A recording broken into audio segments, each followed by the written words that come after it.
Hi, and welcome to www.aehelp.com and www.gieltshelp.com test preparation videos. I have with me here today Robin joining us for this interview. Please remember that we will be starting IELTS live streaming classes on our YouTube channel this December 15th at 14:30 London time, 20 o'clock in India, Beijing time 22:30, and 9:30 a.m. New York time. So make sure you join us for that and opt in to those live streaming IELTS classes.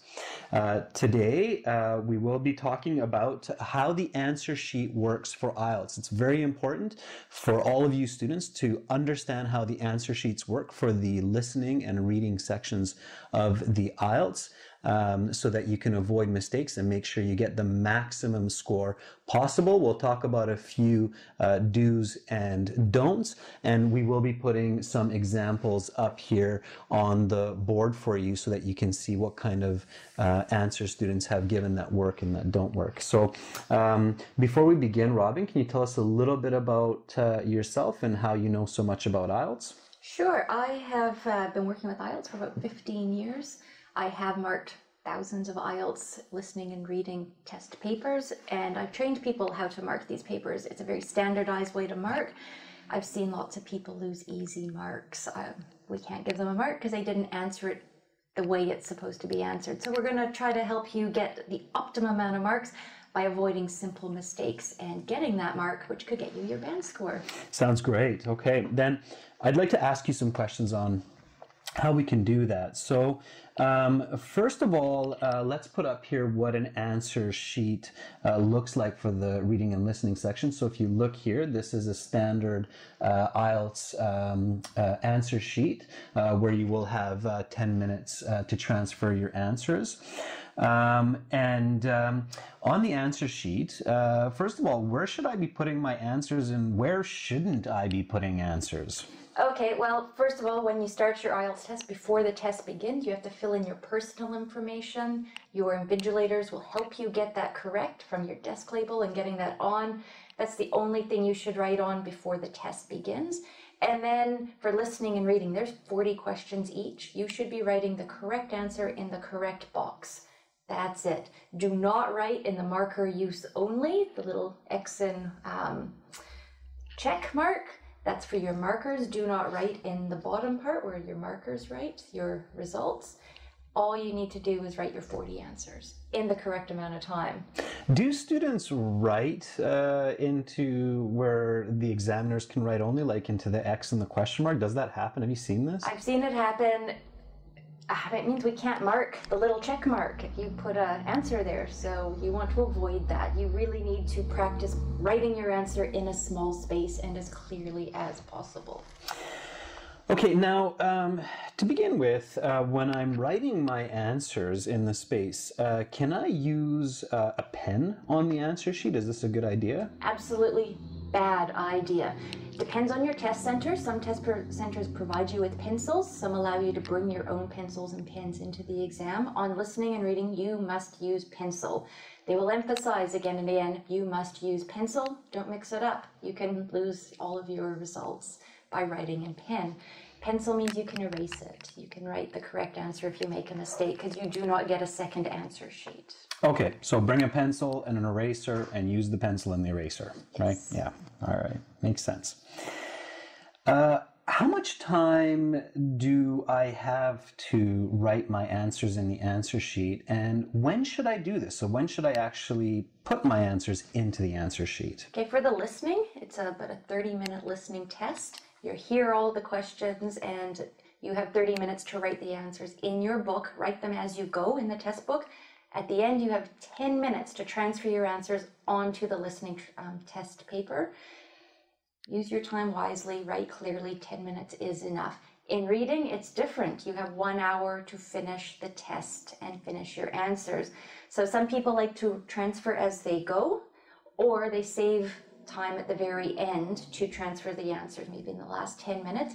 If in the last 10 or 15 minutes you haven't transferred your answer onto your reading sheet, the invigilator might remind you gently you need to transfer your answers. And they're reminding you because they know that you will not finish the test and they want you to get your marks. So if you're reminded to put your answers down, get them down. Okay, so just to reiterate what you said, in the listening section, basically I transfer my answers at the end. I have 10 minutes and I should use that time wisely.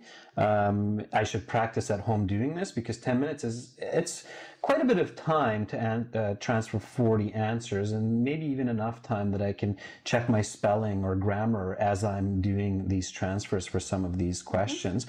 And then for the reading section, I basically have two options. I can write the answers in the answer sheet while I'm figuring out the answers, or I can write them in the question sheet and then transfer them in the last 10 minutes of the 1 hour. So I need to learn which way works best for me and then practice that and use that way in the IELTS exam. That is correct. You will not be given extra time. They will take your pencil away if you continue to write. So don't miss your opportunity to put your answers down. Okay. So better not to leave it to the last second. Don't leave it to the last minute. All right. Now here's a big one. And a lot of students ask this question. How important is spelling in IELTS? Does it matter if I use British or American spelling? And what happens if I mix these up? What happens if I write one word in British English and the other word in American English? Does that affect my mark? What happens with spelling? Yep, spelling is always on the top of everyone's list of questions. In the instructions, when they read you the instructions, I'll say spelling is important. And why? Because it's true. If you make a spelling error, you've lost your mark. Don't make spelling errors. Get it right. British and American spelling are both acceptable. It doesn't matter if you're switching back and forth. They're both acceptable. But make it very clear, we need to be able to read your answer. Okay, so it doesn't matter if I mix the American and British. I can use both of them. I just have to make sure that it's correct spelling. Spelling has to be correct. Okay, so let's look at a couple examples up here of some students' answers. Maybe you can explain to us if they get these right or wrong. Let's look at number 3 on the reading sheet. Government. It almost is correct, but it is wrong because the N is missing. Missing letter, wrong. No choice about it. Looks right, it's not. And number 24, next to it, chocolate. It's all written in capital letters. That's okay. It's very clear and easy to read, but there is a spelling mistake in it. The first A should actually be an O, so CHOCOLATE is the correct answer. So both number 3 and 24 would be marked wrong. Okay, so wrong letter, missing letter, wrong. Yeah. Okay, all right. Looks right, but it's not. All right, then let's continue on. Another important question, and this is again almost as common as the question about the spelling. Can I guess on the answer sheet? What happens if I leave it blank and I don't guess? When is a good time to guess? Can you answer these questions for me, please? Yep. If you don't know the answer and it's a multiple choice, guess. Usually about 25% chance at 1 out of 4 to get the answer right. So if you look at the listening sheets, you'll see quite a few A's in the second column. A. The students probably didn't know the answer. They chose A all the way down. A. And if the answer is A for 22, they got it right. It's better to make a guess than to leave a blank answer. Blank answer, it's wrong. So maybe 25 and 31 are not A. They will lose the mark. However, anywhere that is an A, they get the mark. Doesn't matter if it's a guess. We don't know. But there's no negative marks given for guessing. No. You do not lose marks for guessing. We just mark it wrong. You don't go down anything. And if I leave it blank, then it's wrong. For sure I get it wrong. Yeah, you get nothing for blank. You get it wrong. So guessing is a good idea. Always guess and never leave a blank. Okay, so for multiple choice, definitely, because it's easy, but even if it's not multiple choice, looking at the question, maybe a word comes to mind that looks like it would fit into the sentence and make sense. Who knows? You might Smaller get it right. chance, but could get it right. Yeah, absolutely. Maybe even in the listening, if you miss hearing something, but you think that makes sense, then it's a good time to guess. It's better to try than not to try. Okay. All right. What happens if I put my answers into the wrong place? So what happens if I accidentally put one of my answers in the wrong space, and because of that, all of my next answers are going into the wrong space? Are they going to adjust that for me, or are they all going to be marked as wrong? What's the situation here? If it's in the wrong space, it's wrong, unless by chance you got the right answer in the wrong space. If you make a mistake, that's why you should go back and double check your answers. You need to clearly erase them or cross out. You've got a pencil and an eraser, so that's why we use pencils and erasers. Cross them out, erase them, write them correctly, or clearly indicate by an arrow where it's supposed to go. It's better to cross it out or erase it. If it's in the wrong space and you did that for a list of 5 questions, it's wrong. All 5 of them will be wrong. Yeah. So I think the advice here for students is always match the question number on the answer sheet with the question number in the booklet to make sure that they're matching up, because otherwise it's really easy to make a lot of mistakes on the test. So wrong space, wrong answer. That is correct. All right, and you kind of answered our next question, but maybe we can go into a little bit more detail. If I make a mistake, how should I change my answer? And before you answer this, a little bit of an extra question here. Is it a good idea to change my answers? Well, often we'll see someone has written an answer and crossed it out and put in another answer, and the crossed out answer is the correct one.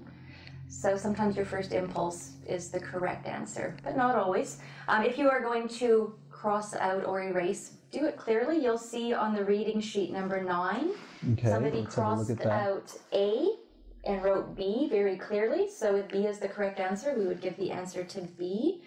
Again, in number 39 on the reading, looks like they tried to write false and they changed it to true. So as long as true is the correct answer, they'd be given the mark for true. So if you're going to cross it out, make sure it's clear that you're not trying to put down 2 answers. Okay, because in that case, if it looks like it's 2 answers, then it's again marked wrong. So it has to be very clearly crossed out.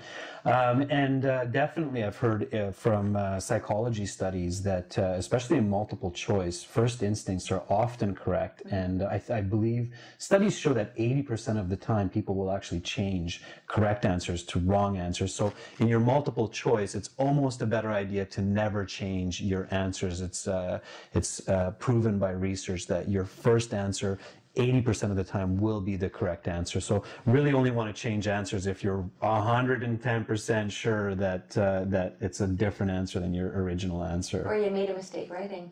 Yeah, absolutely. Okay, this is an interesting question, especially, learning another language means often learning a different way of writing, especially from students in the Arabic world or in many Asian countries, in China and so forth. Using the English alphabet is a very different type of writing, and it's difficult to develop clear, clean, consistent handwriting when it's not the first language that you learn. So this question is quite important. What if I have messy handwriting? Do I lose marks, and what can I do? As a marker, we try really hard to understand what you're writing. We want to give you the mark if you have earned it. But if we cannot read your handwriting, it makes it more difficult. Don't make it difficult for your examiner. So practice your handwriting. If you know that your printing is clearer than your handwriting, print your letters. Practice this. Take time as part of your exam preparation, go through and practice filling in answer sheets in a small space with a pencil. Okay, sometimes it's a blunt pencil, so you don't have time to sharpen it. So practice that to clarify your handwriting. Make it easy to read. And if you still find that challenging, be consistent. Okay, because we'll try to compare your handwriting from one question to another to make sure you're forming your letters consistently in word patterns. Because we really want to try hard to make sure we understand what you're writing. If it's confusing for the marker and they can't really figure out what it is, will I lose the mark? Don't confuse your marker. You want it to be clear. Your exams are marked by second person, or we do ask second opinions, advice from other people. So if we're having trouble, You want to avoid having too much attention paid to a particular answer because it can cause doubt. We do want to give you the mark, but you've got to write clearly. I know we have a couple examples of students' handwriting here. So can we look at one, the number 30 on this sheet here maybe? If we can put this up here for you. So have a look at this answer number 30 for the handwriting. Now here, the first letter of the word false looks like it could also be a T, and maybe the student's trying to trick the examiner to thinking that it's possibly true with a false or something confusing like that. Would the student get this mark for this kind of handwriting, or would they lose a mark? This is pretty clear. This is false. We would mark this as false, so if the answer is false, they'd get the point, even though the F is a little difficult to read. So they'd get the point there. However, if you look at number 37 on the reading. Okay, let's put up the reading sheet here. So have a look at number 37 here, yeah. Where only the first letter is written, which is very common for true and false. People write T or F. In this case, where I have no other letters to reference for that word, I couldn't 100% determine that that person wanted to write false. So you could lose your mark for number 37 because it's not as clear as completing the word. Okay, so one advantage of writing the full word is that it's more clear for the examiner to understand as opposed to just one letter. But of course, the advantage of writing one letter is it's much faster and more simple. So maybe the best would be write one letter, but write it clearly. Write clearly. Yeah, okay. Don't make us guess. All right, and kind of connected with this topic of handwriting and messy handwriting, some students have expressed to us over the years that they have certain kinds of learning difficulties known as dyslexia, which is difficulty forming letters in the correct direction, confusing B's with D's or B's with P's. And if I have this kind of learning difficulty, so I have this dyslexia where I need to read words twice, or I need to really pay attention to what I'm writing, how does this affect my mark, and what can I do about this? Okay, well, dyslexia is an important reading and writing disability to acknowledge and to let IELTS Test Center know that you have this disability. When you fill out your application, you can let them know you have dyslexia, and you can request an extra 15 minutes of time to have an extension on your reading and your writing time. However, you are marked the same as all the other candidates. So that extra 15 minutes is meant to give you time to go over and double check to try to prevent some of the errors that you might make because of the dyslexia disability. Okay, so that's good to know that it is respected, that, you know, some people have this difficulty, and they do get a little bit of extra time to be able to double check this. So if you have this type of reading or writing disability, I believe they might actually ask you for a doctor's note along with the application as proof of your dyslexia. But it's definitely worth getting that extra time. If you need the time for that reason, it is something that is available. However, you are marked the same. Yeah, so marks will not change. You're still marked the same. They're not going to overlook a D mistake for a B mistake. Okay, makes sense. If it's meant to be B, you've got to write B. Which makes sense. Yeah, it has to be standardized around the world, and people can't take advantage of it this way. So, absolutely. Okay, thank you, Robin, for sharing that very important information with us. This is part 2 of our How IELTS Tests Work. And we have part 3 coming, which will be How Answers Work. And we'll give lots of examples of answers and show you how they work.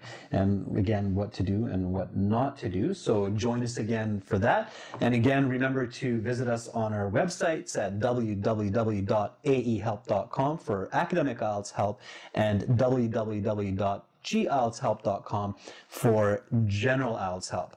Again, pay attention to all of the information that we discussed today. It can really help save you time, stress, and make you feel more confident during the exam. These all will influence your mark and assist you in getting a higher band score. So definitely do pay attention to these. Thank you again, Robin. Thank you, Adrian.